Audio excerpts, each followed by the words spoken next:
A'udzubillahi minasyaitonirrajim. Bismillahirrahmanirrahim. Alhamdulillahi rabbil alamin. Wassalatu wassalamu ala asyrafil anbiya'i wal mursalin wa ala alihi wa sahbihi ajmain.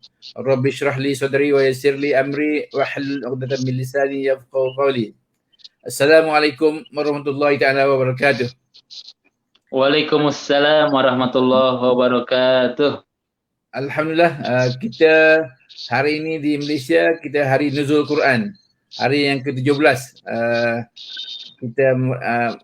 kita berpuasa dan Nuzul Quran seperti kita tahu ialah bersempena dengan turunnya Al-Quran oleh yang diturunkan oleh Malaikat Jibril kepada Rasulullah SAW, dan kita di Malaysia ni cuti hari ini.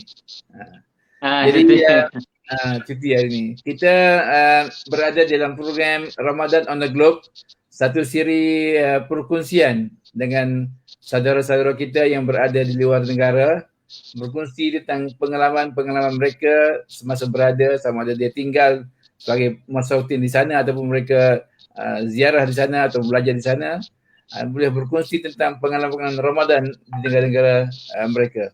Jadi alhamdulillah kita pada petang ini kita bersiaran daripada Kahirah, Mesir. Cuma hari ini Kahirah dia di Jakarta. Kita ucapkan selamat datang kepada Ustaz Fauzi yang dapat bersama-sama kita pada petang ini. Beliau ialah asalnya seorang pelajar di Universiti Al-Azhar, tapi dia di sana dia juga ligat bisnes, jadi dia melibatkan diri dalam menjadi turis guide di Kahirah, dan saya berjumpa dia di sanalah. Jadi dia kenal sejak beberapa tahun lalu saya menggunakan perkhidmatan beliau. Jadi kita hari ini kita sempat dia bersama-sama dengan kita walaupun dengan sibuknya jadual dia, dan dia hari ini di kuarantin di Jakarta. Oleh kerana dia baru datang dari Mesir, dia kena kuarantin. Sepatutnya kita 2 hari lepas, tapi dia minta maaf kerana tidak dapat bersama, dan alhamdulillah beliau dapat bersama pada petang ini. Jadi bagaimana Ustaz keadaan Mesir sekarang ni dari segi keadaan hidup di sana? Oleh Ustaz ni dah lama tinggal ke sana kan? Bismillahirrahmanirrahim. Alhamdulillah. Alhamdulillahilladzi arsala rasulahu bil huda wa dinil haq liyudhhirahu 'ala dini kullih wa kafa billahi syahida. Asyhadu an la ilaha illallah wa asyhadu anna Muhammadan abduhu wa rasuluh.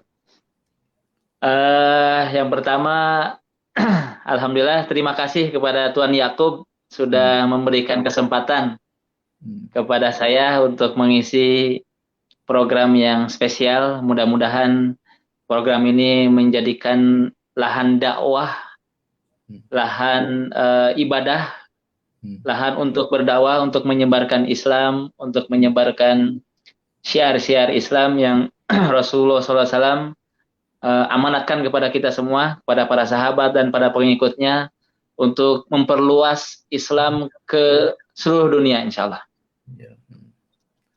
Kebetulan alhamdulillah saya perkenalkan, nama saya Fauzi, asli dari Bandung.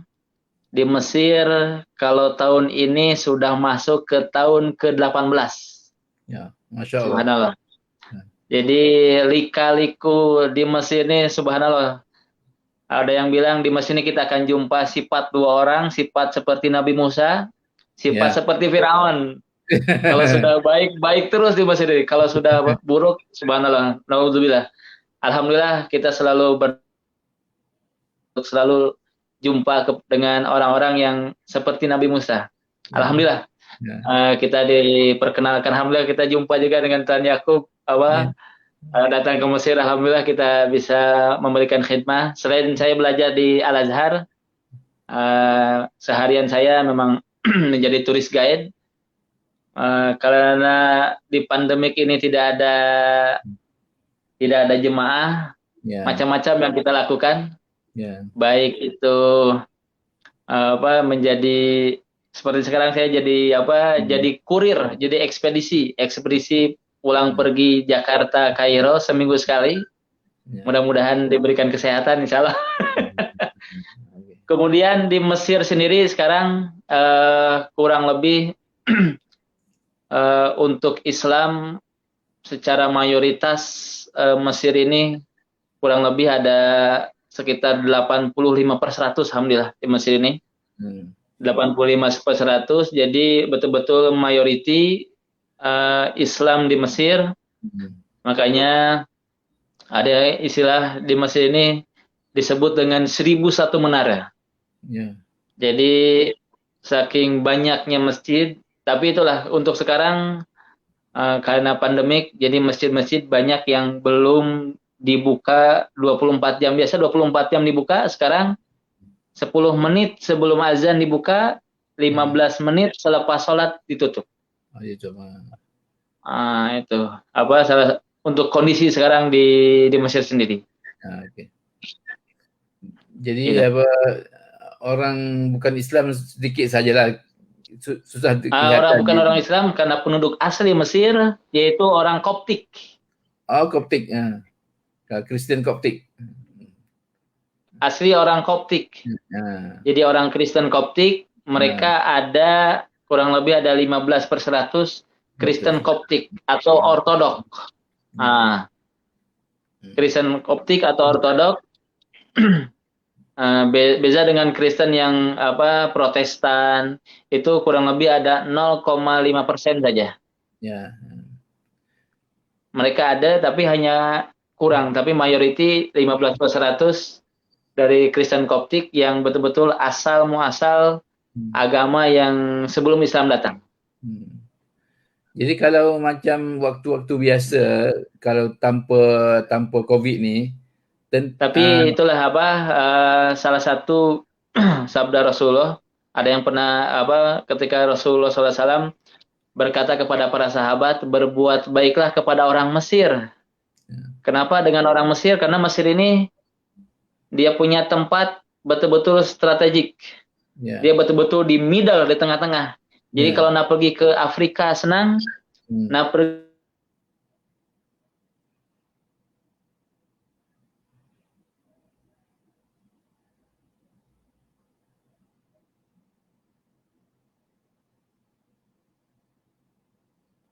kita kehilangan Ustaz. Mungkin Ustaz boleh masuk kembali.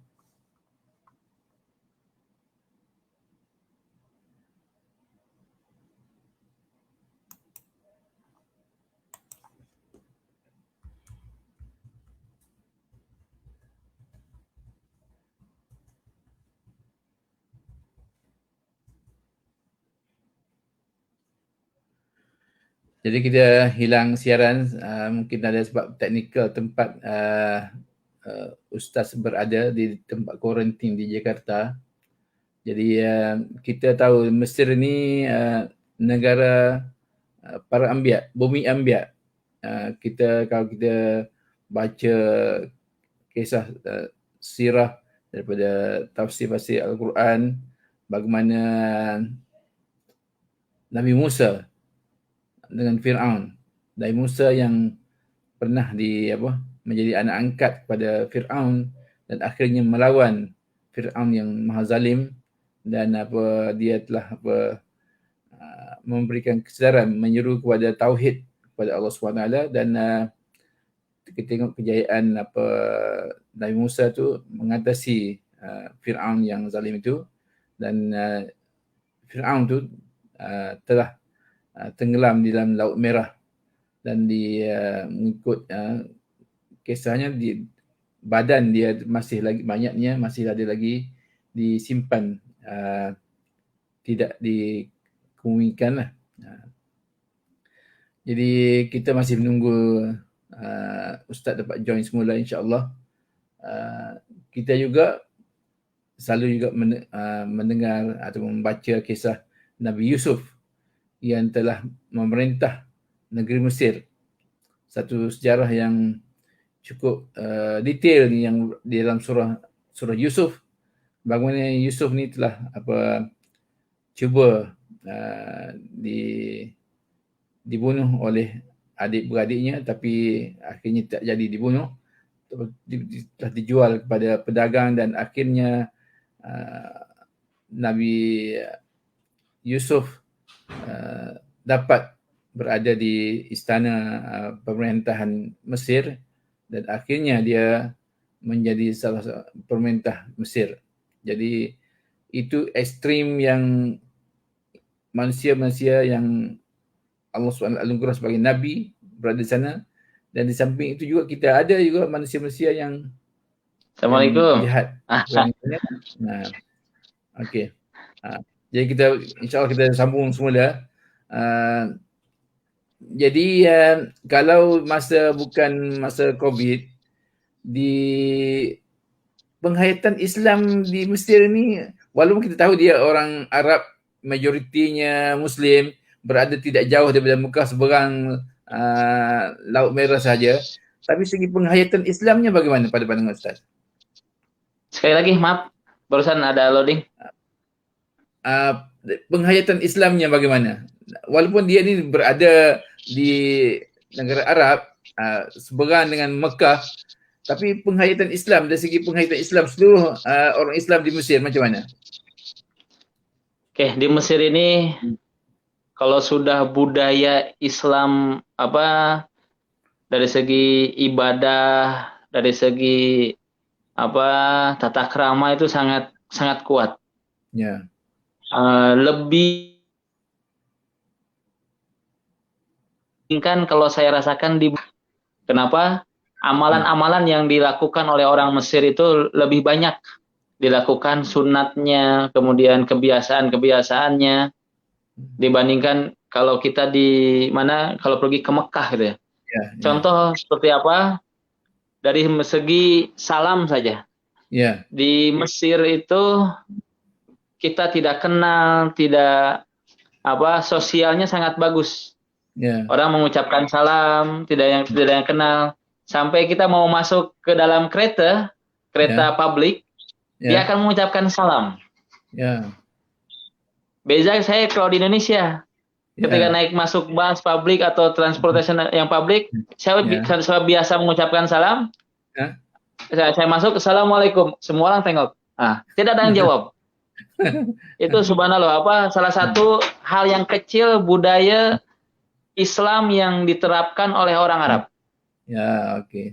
Orang Mesir tuh. Kemudian yang kedua, kebiasaan orang Mesir membaca Al-Quran dimanapun mereka punya waktu, baik itu di tempat public transport, tengah menunggu bus, mereka selalu membawa Al-Quran untuk membaca, apalagi di bulan Ramadan, subhanallah. Masya Allah. Itu sangat yang tidak bisa saya lepaskan masalah sosial di Mesir tentang keislaman. Apalagi yang paling penting orang Mesir yang selama ini saya rasakan di Mesir, mereka mengumpulkan uang 11 bulan untuk di bulan Ramadan. Di bulan Ramadan. Jadi kalau kita jalan dalam pukul 5 sebelum maghrib, itu dia akan stop kereta kita untuk masuk ke rumah, untuk berbuka puasa di rumah. Itu setiap orang. Jadi kalau misalkan kita ada izin tidak bisa ke rumah, dia akan bagi snack box. Jadi bayangkan, saya pernah on the way dari kawasan Dumyat ke Alexandria, saya kumpulkan bekalan yang dibagi sepanjang jalan itu bisa saya sendiri bisa saya bagikan untuk 100 orang. Masya Allah. Sebab satu rumah dia bagi. Ini saya sudah bagi terus. Bagi kurma, bagi air. Sampai jadi orang Mesir ini mengumpulkan duit itu untuk di bulan Ramadan. Jadi tahu mana sedekah di bulan Ramadan sangat kuat. Apalagi sekarang yang sekarang saya pun di rumah tahun lepas, tahun-tahun sebelumnya, sebelum COVID, hampir sedekahkan harta itu untuk di bulan Ramadan. Jadi di bulan Ramadan saya kumpulkan di bulan-bulan yang lain saya kumpulkan khusus untuk bulan Ramadan. Jadi ada satu kotak khusus di bulan Ramadan. Masya Allah. Bulan Ramadan. Jadi ketika keluar saya keluarkan satu hari 50 kotak. Kalau di bulan COVID, kalau sebelumnya 50 orang datang ke rumah, 50 orang saya bagi saya iftar. Bukan. Tahun lepas di COVID, karena kita ada COVID, jadi kita buatkan 50 kotak untuk dibagikan di bulan Ramadan. Ya. Makanya saya bagi saya bagi gambar dengan Tuan Yakub, itu ada kotak-kotak, itu yang tahun ini yang semalam perbedaan antara COVID dengan yang biasa. Kalau yang biasa tuh makan. Jadi panjang, untuk perempuan ada, untuk laki-laki ada di rumah saya tuh. Dan itu untuk 50 orang. Mungkin Syafiq dan alhamdulillah. Gimana? Mungkin Syafiq boleh tolong tunjukkan gambar-gambar yang telah dikongsikan oleh Ustaz. Itu untuk kalau yang yang seminggu lepas ya, ada yang minggu lepas juga ada.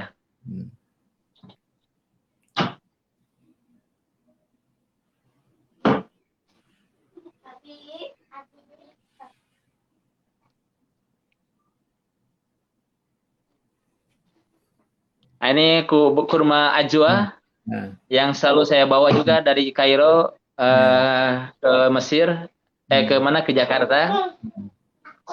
Kalau misalkan ini lampu yang khas, pasti di bulan Ramadan pasti ada. Ya. Di setiap rumah ada. Namanya lampu fanus. Semua rumah pasang lampu.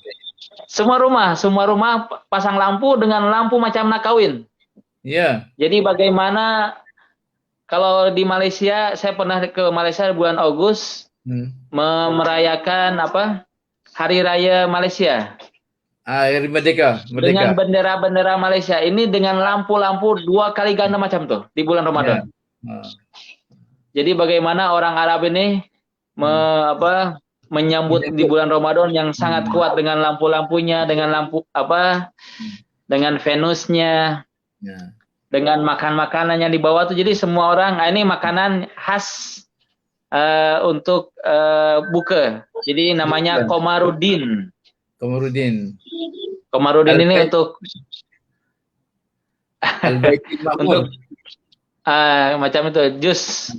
Baitul Ma'mur ini nama brandnya.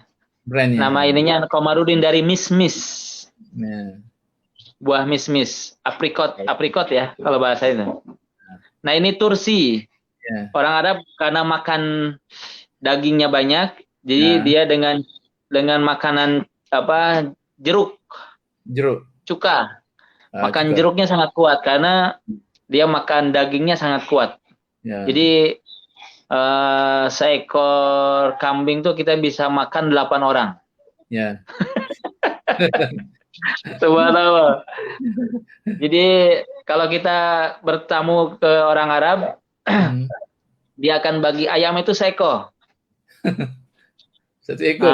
Kemudian seekor, tapi itu tak habis. Kalau dia habis satu hari, saya jemput dia makan ke rumah.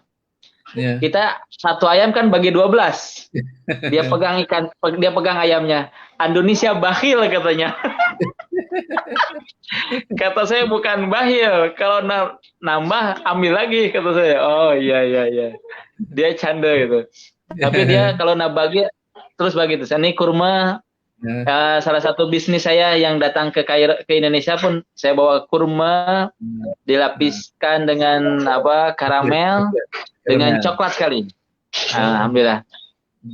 Sebagai hadiah ke seorang, alhamdulillah. Ini alhamdulillah laku. Ini makanan berbuka. Ini tengah berbuka, hari pertama saya datang. Jadi makan di rumah makan Arab, makan kambing, makan ayam. Alhamdulillah.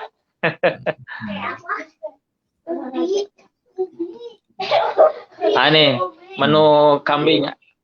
Ini salah satu halawiyat. Halawiyat itu manisan. Jadi selepas makan, jadi orang Arab ini makan dagingnya kuat, makan Manisnya cukanya kuat, manisnya pun lagi kuat. Tiada penyakit kencing manis ya? Itulah terlalu manis, jadi karena dagingnya orang Arab ini banyak yang, makanya orang kenapa besar-besar, karena memang makan manisnya sangat kuat orang Mesir. Ini salah satu menu yang kita buat, dibagikan ke pelajar-pelajar karena masih COVID. Ada yang kita bagi ke perorangan, datang ke rumah atau satu tempat. Satu rumah kan biasa ada 8 orang, 6 orang. Kita bagi per rumah. Alhamdulillah. Dananya dari mana Ustaz? Dana dari saya sendiri atau dana dari ini kalau rame-rame macam nih. Ini saya buat hari kedua di bulan Ramadan. Jadi karena sudah kurang COVID, lah kita makan di sini saja, tidak bagi. Ada yang dibagikan di dengan nasi box, ada juga yang makan di sana terus.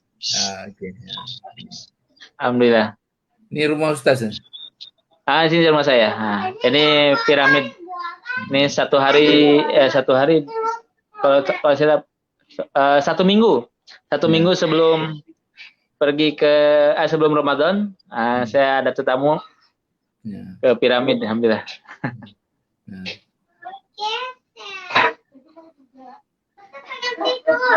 Nah ini masjid Sayyidina Husain, cucu Rasulullah SAW.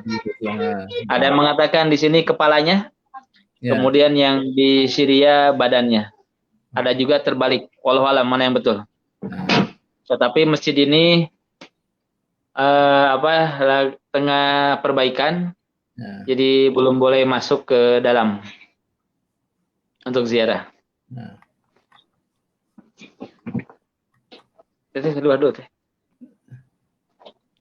Ini di depan Masjid Muhammad Ali Basha atau masjid di kawasan Citadel Salahuddin Al-Ayyubi. Ini pelataran Masjid Al-Azhar. Salah satu masjid. Ini makanan daging lembu. Orang Arab nih kalau sudah makan daging lembu, macam nih.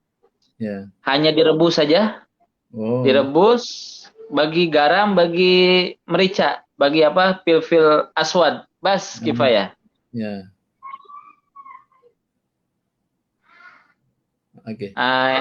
Dan ini makanan khas, betul-betul khas Mesir, namanya masih dengan pakai ada yang pakai hamam mahsi, ada yang pakai kubis. Buat daripada apa nih? Jadi kubis isinya nasi. Itu yang di atas kubis, yang di bawah tapi disumbat dengan nasi. Sumbat nasi. Kemudian direbusnya dengan air yang dari lembu yang tadi. Air yang direbus. Betul. Kemudian ayamnya juga.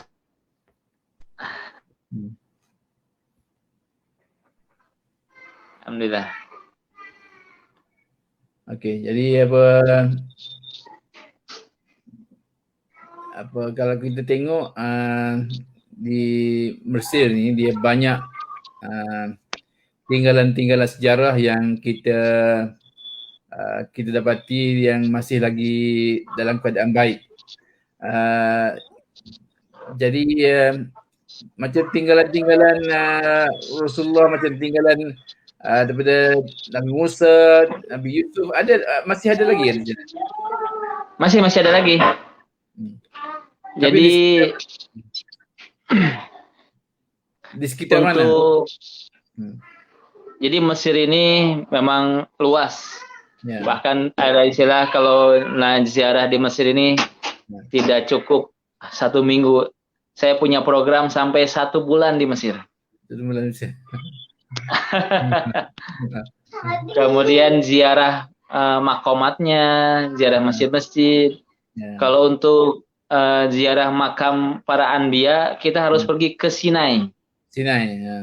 Nah, di Sinai itu ada makam Nabi Harun. Kita pernah pergi makam Nabi Harun, makam Nabi Soleh, kemudian Lembu Samiri, semua ada di kawasan Sinai. Bahkan ada satu tempat namanya Oyun Musa. A'udzubillahi minasyaitonirrajim. Wa idistasqa Musa liqaumihi faqulna drib bi asaqal hajar fanfajarat min husnata isnata asyrata aina. Qulun nasi masrabahum kulu wasrabu min rizqillahi wa la tasaw fil ardi mufsidin. Jadi ketika Nabi Musa dengan kaum Bani Israel setelah lepas dari kejaran Fir'aun dan selamat dari kejaran Fir'aun, dan Fir'aun pun sudah mati,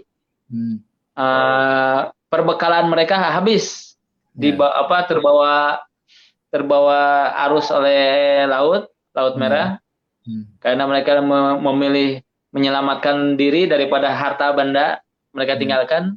Sudah lepas, mereka merasa kehausan dan meminta kepada Nabi Musa untuk didatangkan air dan makanan. Makanya Nabi Musa memukulkan tongkat dan keluarlah 12 telaga mata air. Karena ada 12 kaum di mana dari kaumnya Bani Israel, sesuai dengan jumlah kaum atau sesuai dengan jumlah anak dari keturunan dari Nabi Yakub. Nabi Yakub. Tuhan Yakub juga. Tuhan Yakub lebih paham cerita ini. Oke. Kita juga selain pada tadi amalan-amalan bersedekah, memberi makan kepada jiran-jiran dan sebagainya, apa lagi yang biasa diamalkan oleh orang Mesir selain malam? Kalau ini bukan COVID lah, masa bukan COVID, kalau COVID memang banyak tidak benarkan. Masa sebelum COVID, apa biasanya mereka buat malam-malam?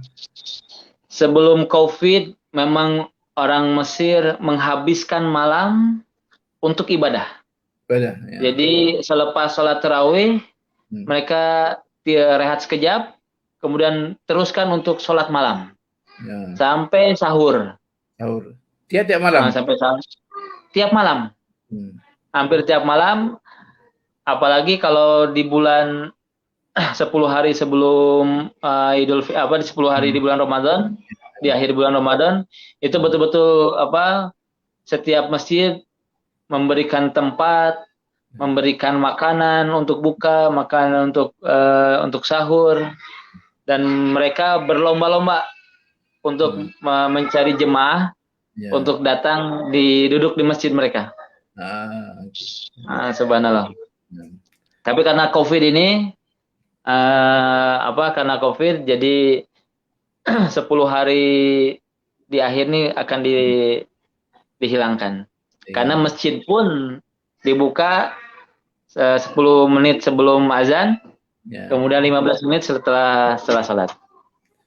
Tentang Universiti Al-Azhar ni, adakah ianya dibuka untuk saya pergi dulu, dia ada kuliah di tiang-tiang masjid kan, selalu diadakan di sana. Jadi perkara ni sentiasa berjalan dan orang ramai biasanya turis boleh datang, boleh dengar situ kan, tak ada isu, tak ada masalah. Sebelumnya juga di Al-Azhar itu namanya ada istilah halakoh.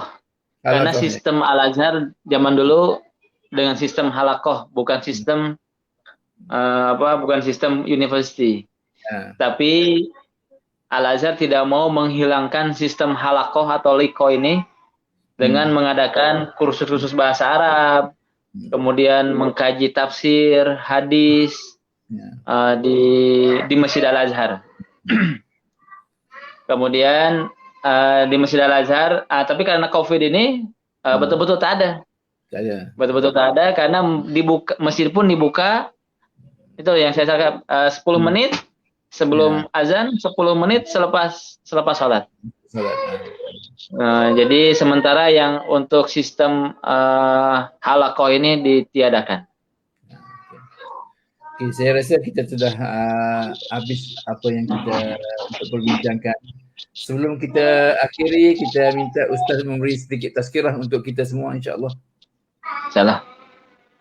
Oke, bismillahirrahmanirrahim. di bulan Ramadan ini satu bulan yang penuh magfirah. Kita sebelum di bulan Ramadan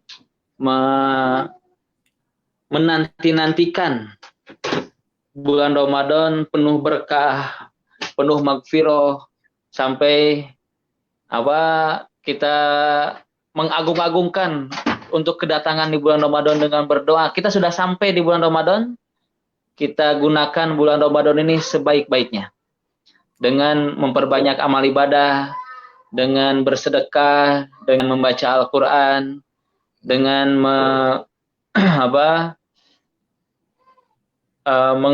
ini kan sholat-sholat sunat, qobliyahnya, ba'diyahnya itu betul-betul kita laksanakan karena pahalanya yang berlipat kali ganda. Ya. Kemudian di bulan Ramadan pun ini sebagai pembelajaran, sebagai bahasa ininya tuh, sebagai pembelajaran untuk 11 bulan ke depan. Jadi di bulan ini kita baca Al-Quran, sholat sunatnya, kemudian ibadahnya kita perbanyak, tapi selepas bulan Ramadan jangan sampai kebiasaan di bulan Ramadan kita lakukan, kita hilang. Ya. Jadi gimana? Kita terus-menerus mengamalkannya. Kita teruskan, betul. Kita teruskan amalan ibadah yang kita lakukan di bulan Ramadan di bulan-bulan yang lain. Sholat sunatnya, sholat malamnya kita terus laksanakan. Kemudian sedekahnya kita laksanakan juga, baca Al-Qurannya kita terus, silaturahimnya juga kita teruskan. Ada jangan sampai nanti Tuan Yakub membuat program di bulan Ramadan seperti ini, selepas bulan Ramadan sudah selesai karena hanya bulan Ramadan saja. Jangan. Mungkin nanti di 11 bulan Ramadan yang ke depan menjadi tema yang menarik yang lain. Misalkan nanti kalau saya di Mesir, saya bisa posting saya mengisi tengah di piramid misalkan. Itu lebih ini lagi. Nanti dengan subjek, dengan program yang lain. Ya, oke, insyaallah. Mudah-mudahan program ini bukan hanya di bulan Ramadan saja, tapi di 11 bulan Ramadan ke depan, insyaallah. Bismillah. Oke. Bitaufiq wa najah, insyaallah. Oke, insyaallah. Dan saya juga mengajak Tuan Yakub, kemudian warga Malaysia yang tengah mendengarkan, kalau mau bersedekah untuk pelajar-pelajar Al-Azhar pun ahlan wa sahlan. Alhamdulillah program buka puasa di rumah masih berjalan. Alhamdulillah. Saya sudah ada timnya. Oke. Alhamdulillah. Insyaallah. Oke. Jazakallah khairan kepada Ustaz yang wayak insyaallah. Yang telah memberikan sedikit pesanan-pesanan yang insyaallah mungkin benar-benar itu perkara yang biasa, tapi insyaallah ini merupakan satu peringatan kepada kita semua insyaallah. Amin. Terima kasih sama-sama. Kerana studi bersama-sama saya pada petang ini, dan insyaallah esok kita tidak ada siaran oleh kerana saya ada urusan yang tidak dapat di clash program. Jadi insyaallah kita akan berjumpa lagi pada petang Sabtu insyaallah daripada sebuah lagi negara di Afrika, iaitu Cameroon. Jadi ini negara-negara yang kita kurang biasa mendengar, tapi insyaAllah kita akan bersama-sama dengan seorang sahabat kita daripada Cameroon insyaAllah pada petang Sabtu. Okey, sekian itu saja. Wabillahi taufiq wal hidayah. Wassalamualaikum warahmatullahi wabarakatuh. Waalaikumsalam warahmatullahi wabarakatuh. Barakallahu fiik insyaallah.